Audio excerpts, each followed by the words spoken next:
It all started so innocently. Max had never been one to receive mysterious letters. He lived alone, isolated from the world in an old apartment on the edge of town. His life was ordinary, the humdrum rhythm of daily routines, until that one strange afternoon when the letter arrived. It was buried among the usual pile of bills, its yellowed, unmarked envelope standing out like a shadow in the pile.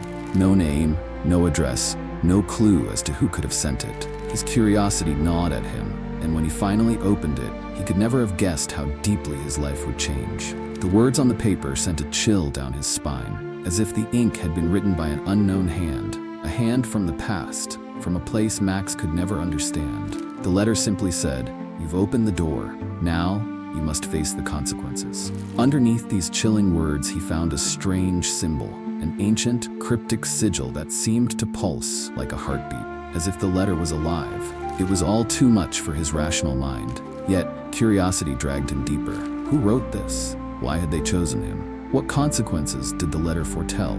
At first, Max thought it was some elaborate prank, a sick joke from one of his friends. But soon, things started happening, things that couldn't be explained. Strange whispers filled the air at night, as if someone was standing just out of view, speaking in a language he couldn't understand. Shadows moved across the walls, their shapes twisted and unnatural. A cold, suffocating presence seemed to cling to him, following him everywhere. It was as though the letter had opened some dark portal, and whatever lurked on the other side was now watching, waiting.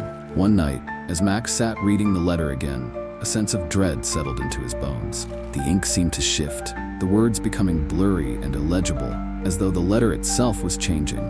Panic set in. He couldn't explain it. The room grew darker, colder, the air thick with a palpable terror.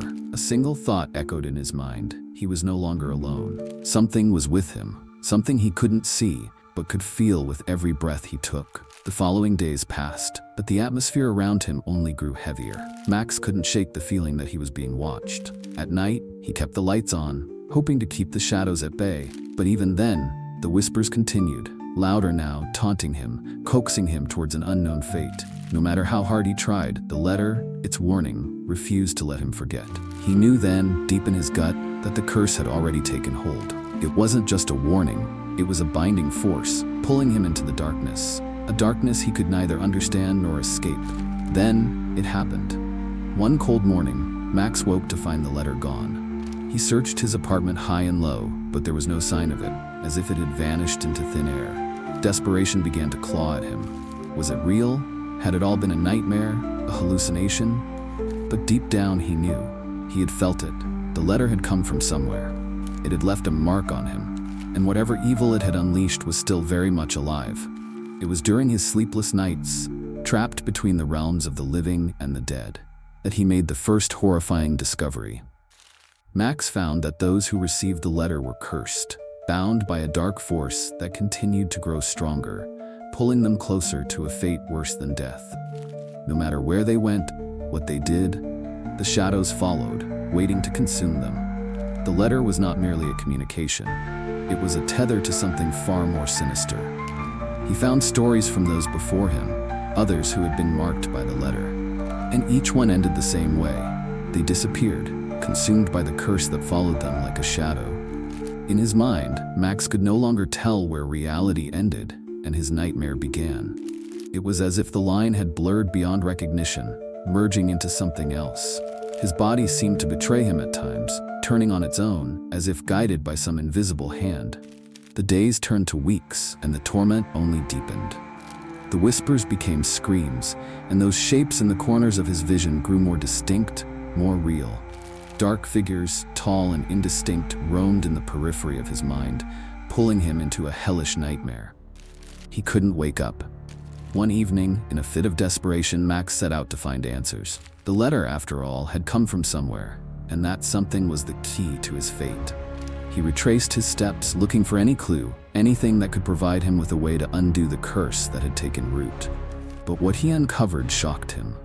Max discovered that the letter came from a long-dead man, a person who had died over a century ago, but whose dark will had somehow been able to pass on through generations. It seemed the letter was not just an object, but part of a legacy, a terrifying history stretching back through the ages. The more Max learned, the deeper the horrors grew. The curse didn't just affect the present, it reached into the past, and as the days passed, Max began to understand the true scope of the evil he had unleashed. People before him, long dead and buried, had received the same letter, gone through the same hell, and ultimately vanished into thin air. The curse had claimed them all. Max was not the first, nor would he be the last. The more he uncovered, the more he realized the full truth. The letter had its own agenda. It needed to be read, to be unleashed, in order to feed its hunger. As Max struggled with his sanity, it became clear that the letter was far from ordinary. He began to experience strange, vivid dreams. Each one took him to a new world, a twisted reflection of the one he knew, populated by shadows and creatures with eyes that burned like fire. Each night, the dreams grew more intense, more real. He could smell the damp earth and hear the distant screams of those who had gone before him, the ones who had disappeared, consumed by the curse. He knew they were trying to reach out to him, to warn him, but it was too late. Then came the night he could no longer deny the truth. As he slept, a voice called to him from within the darkness. A whisper, cold and hollow, urging him to follow. Something was beckoning him, and he was helpless to resist. In his dazed state, he stumbled out of bed, compelled by an unknown force. The air around him thickened, turning stifling as if the house itself was alive, breathing in unison with his every movement. He followed the voice down the hall, deeper into the house, until he stood before an ancient door, one he had never seen before. The door creaked open, revealing a room, dimly lit, filled with shadows. The moment he stepped inside, a darkness unlike anything he had ever felt took over his senses. His heart hammered in his chest, the air became thick with an oppressive energy, and the walls seemed to close in on him. He could feel it now, the weight of the curse that had wrapped itself around his very soul. In the center of the room lay something, a stone tablet, carved with strange, undecipherable runes. As he stepped closer, the air grew colder, colder than he ever imagined it could be. He reached out, instinctively, to touch the stone, and the moment his fingers grazed its surface, a sudden jolt ran through his body. The entire room began to shake. The ground beneath him trembled, and the light around him dimmed. It was as if the very fabric of reality was being torn apart. Max screamed, but no sound came out. The shadows, now alive, leaped from the corners of the room, swirling around him like a storm, enveloping him in complete darkness. The curse was no longer just a warning. It was a presence, an entity that now claimed him completely. It was clear the letter had found him, which meant everything he feared was happening to him. The world collided at that very moment. It was evil, and the shadow of the curse entered his soul. What if the text itself wasn't just a warning, but part of this very dark force? The letter turned out to be not a simple gesture, but an invitation to the land of the dead. Something unknown began to saturate his mind. Shadows started rising from under the floor, from the ceiling, the walls seemed to be breathing, and with every glance into the dark corners, he felt the terrible nightmare that only he and this unrelenting force occupied. In his mind, the wheel of time seemed to close. As night came, the forgotten writing repeated itself in his head again and again. No prayers, no spells could save him, for it was far too late. He didn't know it yet, but every step brought him closer to the dark abyss from which there would be no escape. The strange sensations that were creeping into his consciousness felt abnormal. The more he understood what was happening, the more terrifying his surroundings became. Every moment it seemed as if he were losing the line between what was real and what existed only in his head. He would often hear loud footsteps, as though someone was sitting beside him. The sky above the house grew darker, and his reflection in mirrors began losing shape, blurring, mocking him.